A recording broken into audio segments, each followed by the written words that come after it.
Generally, there are three ways you can sell a restaurant. Firstly, you may have a restaurant business and a land component. So you're selling the whole lot, freehold and the leasehold. You may have a restaurant business on its own with a lease in place, which you selling the business and the leasehold of the business. Thirdly, you may have a restaurant and a tenant in place. You own the property with a restaurant tenant in place who's paying you a rent. So you're selling to investment. That's a different type of market. You're selling it to a commercial property investor. So the first one, where you've got freehold and a leasehold for sale, you split it into, you get the land value, what the land is worth without the restaurant. Maybe the land's worth development site. You may be saleable to redevelop into an office block or another commercial building or a commercial and residential component on it with a higher floor space ratio, which means you can go to a greater height limit. So you've got the highest and best use of the individual land component of the property. Or maybe it's a property can be maybe leased to another operator for higher rental. So that's the land component of it. Then you've got the leasehold, which is the value of the actual business. That mainly involves the bottom line, what the profit is. That could vary from 1.25 all the way to 3 times the profit margin.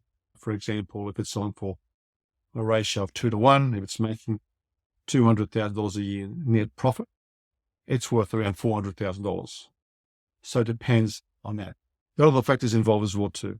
That is not the only 100% method. It is a baseline, but you've got to take other factors into account. Firstly, the highest thing is the leasehold.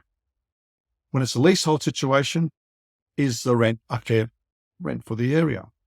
Is it comparable to other places? Is it below market value, which will mean the price will be higher because it's worth more money because the rent is very low? Or is it very high, which means the value is very high? Basically, rent is probably around about 8 to 12% of turnover in a restaurant situation. So if you're paying 20%, the value of the business is down. And if it's like gets down to 5%, could be higher.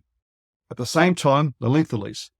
If you only got 1 or 2 years left in the lease, it's not worth very much. On the other hand, if you've got 10 years left in the lease, it probably increases the ratio up. So instead of being 1.5 to 1, it could be 2.5 to 1 because it's a 10-year lease, you've got a longer period. That a lease is the value of the business. Other thing to look at is the quality of equipment. Is it high quality equipment? Or is it low quality equipment? Is it well maintained? Because basically someone looks at the business. If they look like you need to upgrade it or replace it, it does reduce the value of the business. How long has a business been established for? If it's got a long history of increasing trading, it's worth more than one that just opened up. Has it got a large database which you can market to? Most restaurants have got no database. They don't go back to their existing clients to try and advertise again. How are they using the database? Are they using the database at all? How many return customers are they? Do they serve the local community? They serve tourists. They have a business clientele, whatever type. How are they marketing to their clientele? Position. Is it unique? Is there something about it? Is it the only restaurant with a water view in the whole area?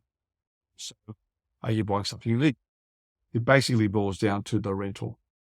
Then you've got things like depreciation. I've found my travels, many restaurants owners do not claim the full value of depreciation on their equipment. If you're buying a restaurant, you might find that depreciation or the value of the equipment is below what it should be. So maybe a good idea to get a quantity surveyor in to check how much it's worth and compare it to what the book value is in a sales contract.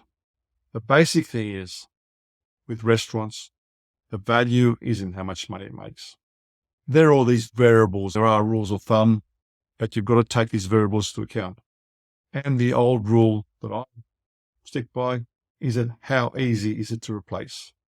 If it's harder to replace, it's worth more money. If it can be reproduced easily, it's worth less money.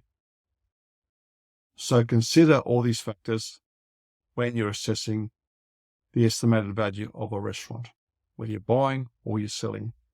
Also, it's good to get someone, a restaurant coach, experience with real estate, to help you. I'll be interested in your comments. This is Tastzidis from Best Restaurant Results. Please subscribe to this channel.